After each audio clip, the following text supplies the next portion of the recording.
conducted virtually this year. Would everyone please stand as you are able and face an American flag? The Ulen-Hitterdal High School Band, under the direction of Mr. Rob Anderson, will now play our national anthem.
As you are already standing, please join me in the Pledge of Allegiance.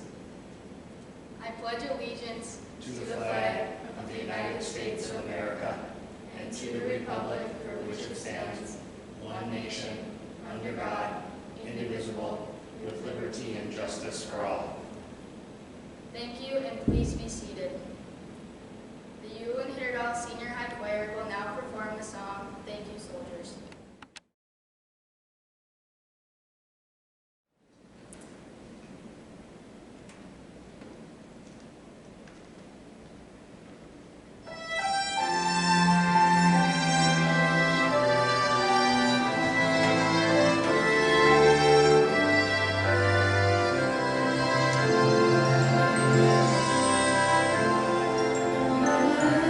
My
video of the first ever recorded events leading to a member of the Armed Services being awarded the Congressional Medal of Honor. The Medal of Honor is America's highest military award for valor in combat and is presented by the President of the United States. The video you are about to watch depicts the actions of Air Force Master Sergeant John Chapman and his team of Navy SEALs as they attempt to extricate their fallen teammate from hostile territory. As their helicopter was flying over hostile territory, a member of the SEAL team was shot and fell from the helicopter, landing in the middle of an enemy stronghold. The helicopter circled back around, landed, and the team attempted to rescue the fallen Navy SEAL. Under extreme duress and while taking heavy gunfire from multiple directions, Chapman's heroic actions that morning saved the lives of his SEAL team along with the lives of 18 members of a quick reaction force. For his actions during the early morning hours on March 4, 2002, Master Sergeant Chapman was awarded not one, but 2 Medals of Honor. This is his story. Chapman, a U.S. Air Force combat controller, and the SEALs are attempting to rescue their lost teammate. You'll watch Chapman's heroic actions as he saves the lives of his entire SEAL team and then another 18 members of a quick reaction force, earning America's highest award, the Medal of Honor. Chapman and the SEALs exfil their MH-47 helicopter. John is the second individual to exit and immediately moves in the direction of the summit. He can be seen moving off to the right of the screen, alone. The team is taking heavy fire from every direction, as indicated by the arrows, as Chapman begins engaging targets. You can see spent cartridges ejecting from his M4. Chapman then begins closing with the enemy, forcing his way upslope in knee and thigh-deep snow. He is constantly under fire as he does this. Chapman's team leader begins to close on Chapman, following his trail through the snow. The dark mass above Chapman is a fortified bunker containing 2 enemy fighters, each armed with AK-47s, who are firing down on the team in the darkness. This bunker will come to be known as Bunker Number 1. To the left of the tree and Bunker 1 is another gray mass. This is a rock outcropping that came to be called the Boulder. Between Bunker 1 and this boulder can be seen the body of slain SEAL Neil Roberts, the man Chapman and the others are attempting to recover.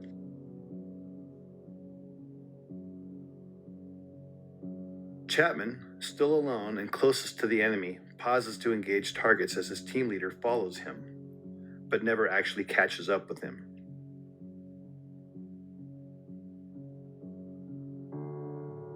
Chapman, on his own, now makes the decision to charge directly into the enemy bunker, despite withering point-blank fire. Chapman, now literally on top of the enemy, engages the 2 combatants and kills them, saving the lives of the remaining SEALs. He does this from a distance of no more than 10 feet. These actions by themselves earned him his first Medal of Honor. He then climbs into and takes control of the bunker. Having cleared the immediate threat, Chapman is then joined by his team leader in Bunker 1. You can then see Chapman and his team leader engaging the next bunker, known as Bunker 2, which is situated to the left edge of the screen. This bunker, manned by a handful of Chechen and Uzbek fighters, also contains a heavy PKM machine gun, hand grenades, and rocket-propelled grenades.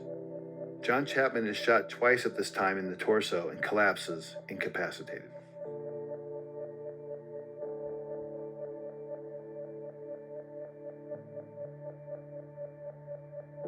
You are now looking at a new angle, and at the left of the screen can be seen the 2-man fire team and team leader on top of the boulder. Just below it is Bunker 1 with the mortally wounded Chapman. One SEAL can be seen firing his modified M60 machine gun from the hip into Bunker 2 on the right side of the screen until he is struck by grenade shrapnel and tumbles 10 feet off the top of the boulder, collapsing at the feet of his team leader, thus setting off a chain of events that would lead to the SEALs abandoning Chapman on the summit. The wounded SEAL and the team leader can be seen conferring about his injuries. Moments later, the SEALs decide to retreat from the summit because their position is untenable in the face of continued massive enemy firepower. They can be seen moving toward the right side of the screen and passing the body of Neil Roberts, Unfortunately, the SEALs do not pass John Chapman, who is above them and inside Bunker 1.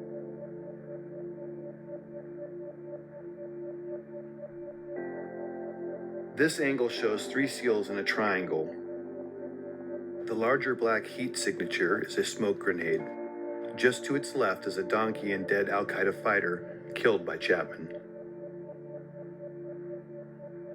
The steepness of the mountain can be seen as the SEALs begin to slide down the near sheer face.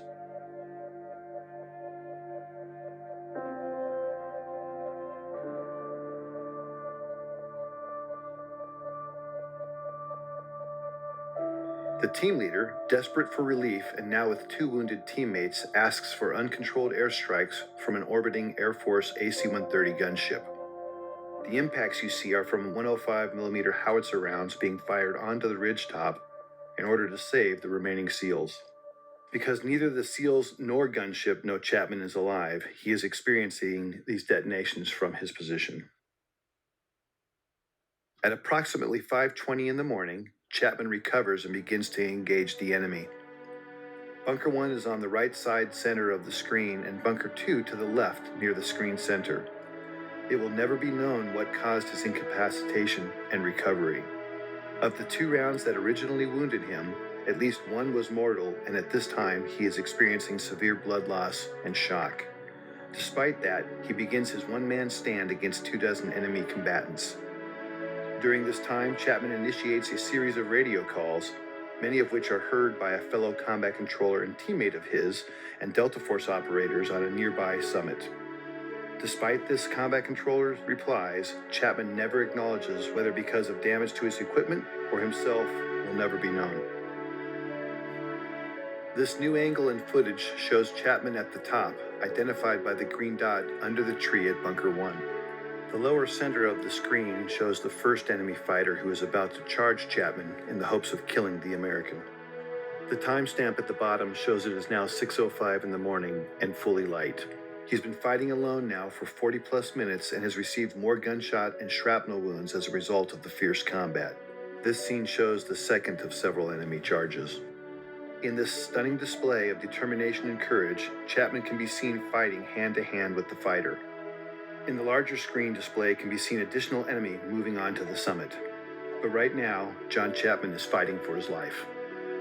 6 minutes later, in this new shot, Chapman can hear another helicopter approaching the summit. He is in the bottom center of the screen underneath the tree and can be seen in the magnified inset box as he begins his desperate final stand to save the lives of the 18 men on the helicopter. The red dots are enemy fighters. John begins engaging the enemy in multiple directions and is rapidly approaching the last of his ammunition. The helicopter contains a quick reaction force comprised of Rangers, pararescuemen, and another combat controller. It is now 6:13 and the helicopter is short final. The enemy is desperately trying to displace Chapman so they can put heavy weapons or rocket-propelled grenades in Bunker 1 while simultaneously engaging the helicopter.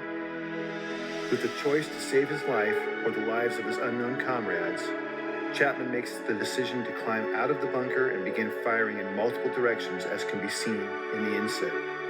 Suffering from as many as a dozen wounds, Chapman is in fact already in the process of dying.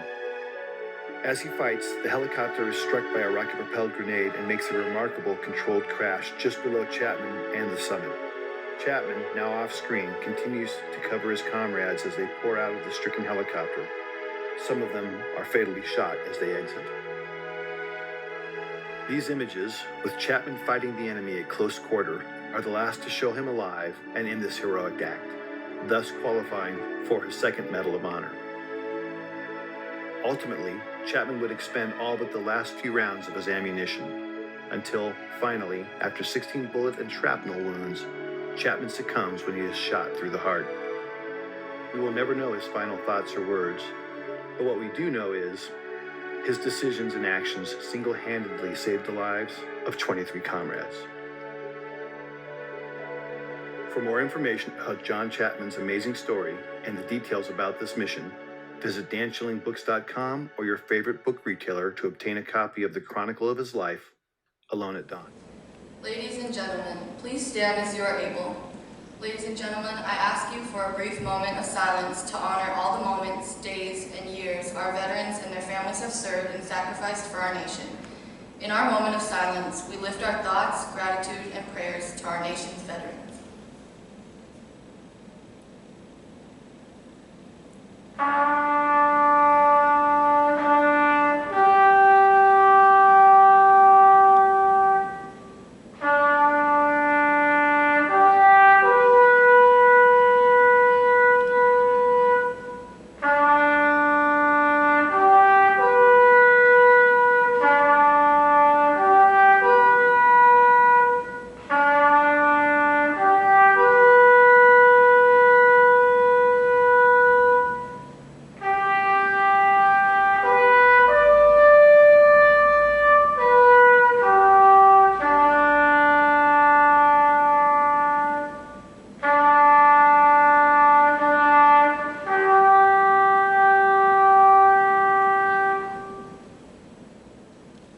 Veterans, we would like to recognize you for your service to our country.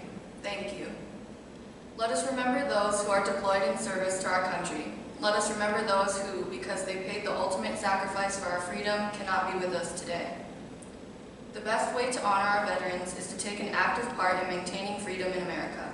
We must teach future generations about what it means to be an American.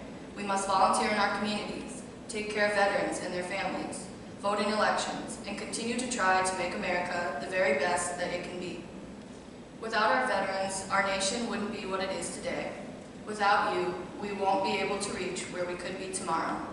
Ladies and gentlemen, thank you for honoring our veterans on this day. And to you, veterans, we say thank you.